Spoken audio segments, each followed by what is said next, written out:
2 matches down on the stepladder final of the 2010 Bowling Promotion Cup. 2 to go, and Phil Hulst has looked the form player so far. So the Dutchman gets match number 3 of this stepladder final underway, and he gets it underway in impressive style. Strike to open up, and he's up against the 36-year-old Sergey Andreev from Moscow, Russian team member for some years now, but also has the distinction of winning the Russian ranking system title, the best player of the year, a record 3 times, 01, 05 and 09. So he's come into this tournament with a bit of form behind him, but again, another man that's not got off to the most confident start and left himself a split. Yeah, the 4-6-7, a ball that just rode up a little bit high on the headpin, didn't break anything up. Phil Hulst, though, sitting there in the orange shirt, started with 225 in his first game and has opened up with a strike, so he's really lined up. And probably feeling quite confident as well.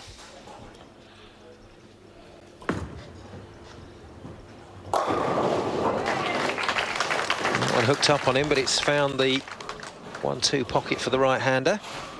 Well, I'm sure he's very happy with that because it's a strike. And he'll be looking to double that up in frame number 3. He's going to have to play well to beat this man, though. Yeah, he looked very good from the off. Got his line going straight away and got the great reaction. You see, it's just a little bit high, just snapped up on him at the end, but a makeable spare. Oh dear. Oh dear. Spoke too soon. Open frame for Phil. Well, that makes it interesting. That certainly has let Sergey off for his first frame. Well, it also tells Phil that, hey, you've got to be careful. You know, these spares aren't guaranteed, especially playing across through heavy oil on the lane. Get the reaction he wanted with the ball, and again this time too, it leaves the 3-9-10. So the strike's just deserting the young Dutchman for the moment.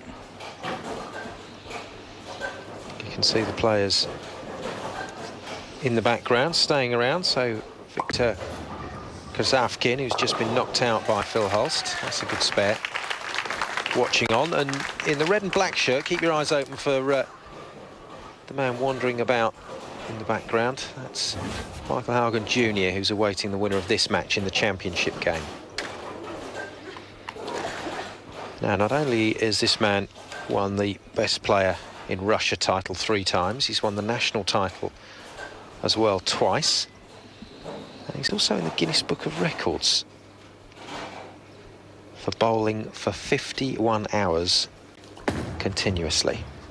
So he's got the stamina, not the accuracy at the moment, though. I am assuming that that's a charity-type marathon event for 51 hours.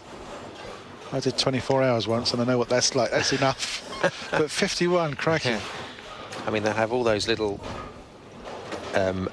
clauses within those 51 hours that the Guinness Book of Records allow organisers to apply.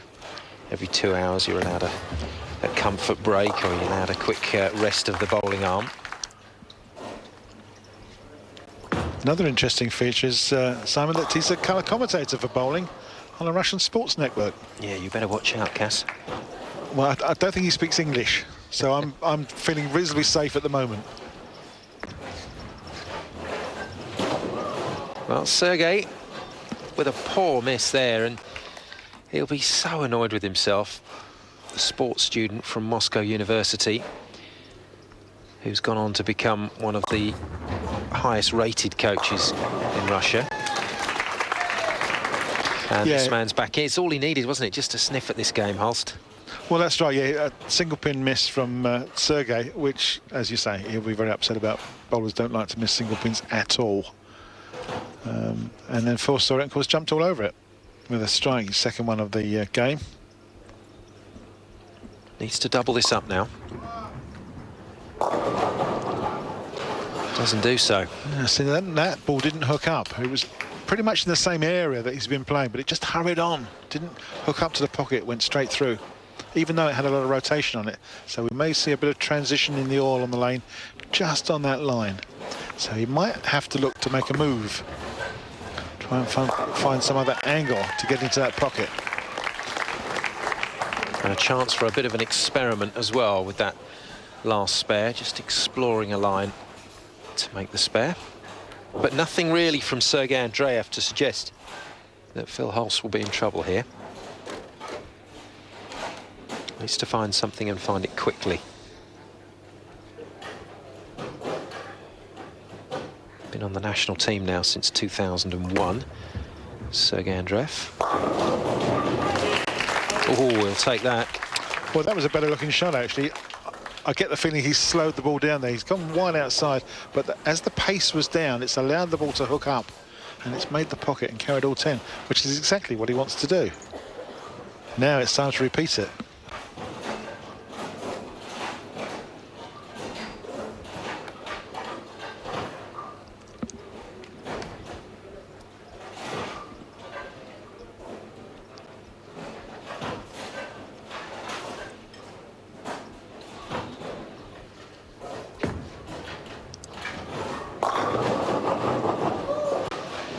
Well, fortunate just to leave the 4-pin. The 10-pin was standing there for a ball that just didn't quite make the pocket. And it's a makeable spare, and it's well converted. Just 10 pins difference between the two players at this particular time, as Phil moves into frame number 6. Still hasn't managed a double in this game. But that's an absolutely great looking shot. That is a perfect strike, and he knows it. Now he's really pleased with that. He just has to double it up. Keep doing that and you'll have a big game, but it really was a good looking shot. He's a confident young man. He clearly enjoys his time in front of the crowd, and now in front of the cameras, courtesy of Bruno Bidoni and his bowling promotion cup. So I do hope this does continue. It takes time for a format to find its feet. Ooh, pretty unfortunate. Everything but. Yeah, 4-pin standing. Didn't get a little tap from the flying pin that was coming round the lane.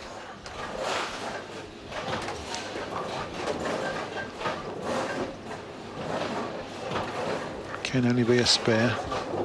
So saying he hasn't managed to put 2 strikes together yet on this pair of lanes in this game.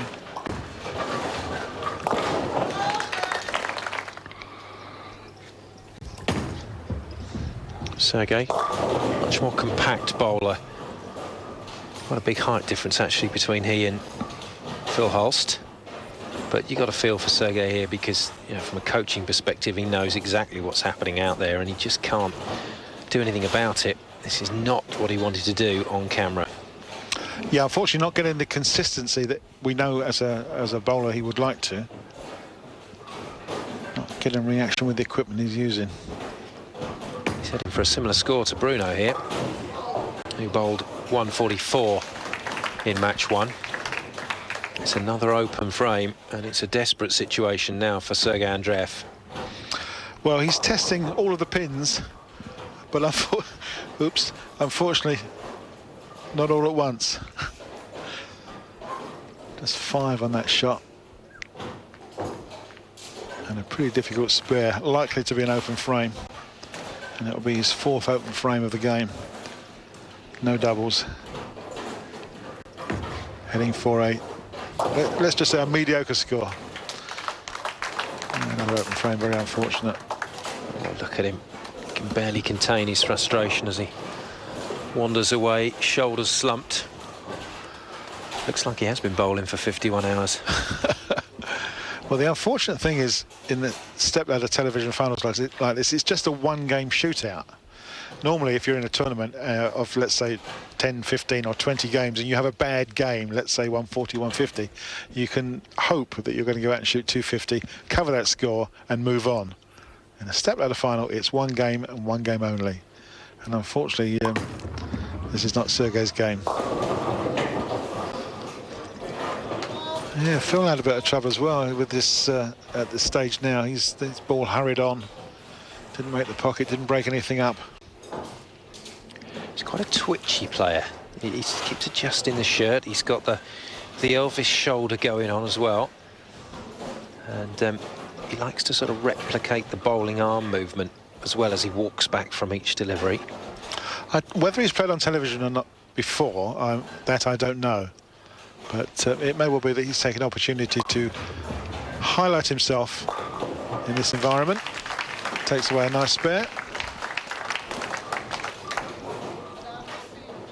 Well, judging by his results, most of his big results have been at junior level and youth level, so it's unlikely that he has been in front of the TV cameras before.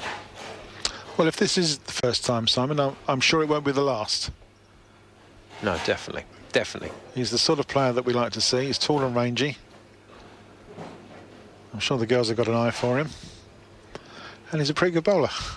There you go, marketing company's dream then.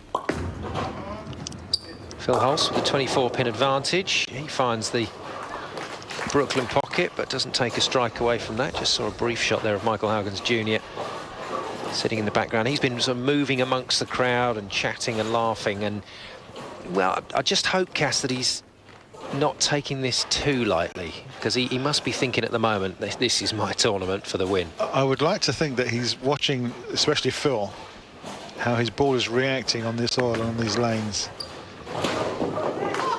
And maybe perhaps just learning something from it before he starts his match.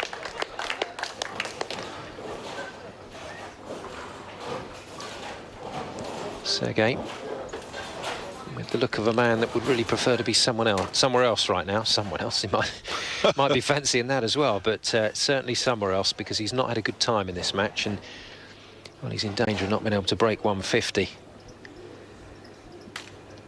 Who do you think he'd like to be if he wanted to be somebody else? Pete Webber? Or? Yeah, well, right. That's not bad. Right now, yeah. Chris Barnes, Pete Webber. Mika Koivu if we want to go Europe style. Absolutely. But he's built like a Norm Duke, isn't he? He's not a towering man. Short and compact.